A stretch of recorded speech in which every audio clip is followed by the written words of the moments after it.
नमस्कार, मी प्रियंका स्वरसाजमध्ये तुम्हा सगळ्यांचं पुन्हा एकदा स्वागत करते।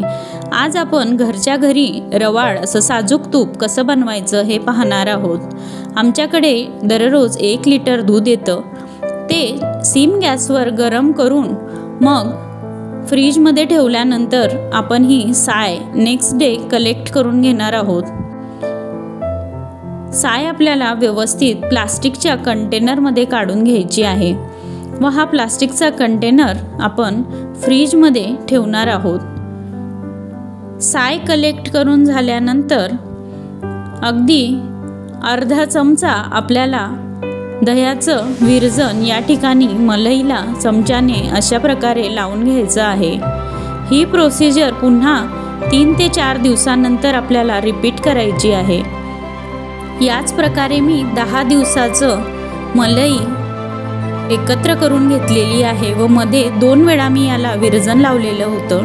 आज आपण याचं तूप काढून घेणार आहोत। त्यासाठी मिक्सरचं मीडियम जे भांडं असतं ते मी घेतलेलं आहे। या ठिकाणी मिक्सरच्या भांड्यात 2 ते 3 चमचे मलई आपण घालून घेणार आहोत। त्यानंतर आपल्याला हे मिक्सरला फिरवून घ्यायचं आहे। मलई भांड्यात घालून झाल्यानंतर याला आपण पाणी न घालताच पहिल्यांदा फिरवणार आहोत। तुम्ही पाहू शकतात मी याला मिक्सरला 2 ते 3 मिनिटं पाणी न घालता फिरवल्यानंतर अशी पेस्ट तयार होते। यात आता फ्रीजमधून काढलेलं थंड पाणी अर्धा ग्लास मी घालून घेणार आहे। पुन्हा एकदा मीडियम स्पीडवर मिक्सर आपल्याला 4 ते 5 मिनिटं कंटिन्यू फिरवून घ्यायचं आहे। त्यानंतर मिक्सरचा थोडासा आवाज देखील बदलेल। उघडल्यानंतर तुम्ही पाहू शकतात लोणी अगदी वर आलेला आहे आणि पांढरसर दुधासारखा भाग वेगळा झालेला आहे। अगदी छान स्वच्छ असं लोणी आपलं तयार झालेलं आहे। हे लोणी चमच्याच्या सहाय्याने मी एका मोठ्या स्टीलच्या कढईत मी काढून घेत आहे। याच्यातच आपण तूप कढवणार आहोत। स्टील किंवा कॉपरच्या कढईत तुम्ही तूप कढवू शकतात, ॲल्युमिनियम वापरू नये। हे जे दुधासारखा भाग वेगळा होतो हा आंबट असतो, याला आपण बाजूला एका भांड्यात काढून ठेवलेला आहे। सगळ्या मलया मी एकत्र काढून घेतल्यानंतर हे भरपूर असं लोणी आता मिळालेलं आहे। यावर फ्रीजचं थंड पाणी मी टाकून घेत आहे। 1 तांब्या थंड पाणी घालून घेतल्यानंतर आपल्याला हे लोणी छान असं धुवून घ्यायचं आहे। याच्यामुळे तुपाला बिलकुल वास येणार नाही आणि छान रवाळ असं आपलं तूप बनेल। ही प्रोसिजर आपल्याला 2 ते 3 वेळा रिपीट करायची आहे व हे व्हाईट जे आजूबाजूला पाणी आहे ते आपल्याला काढून घ्यायचं आहे। या पांढऱ्या पाण्यापासून तुम्ही कढी देखील बनवू शकतात। हे पहा अगदी छान लोणी आपलं तयार झालेलं आहे। आता फुल गॅसवर मी कढई ठेवली आहे। आता हे लोणी हळूहळू विरघळायला लागलेलं आहे। चमचा आपल्याला फिरवत राहायचा आहे जेणेकरून खाली बेरी चिकटणार नाही।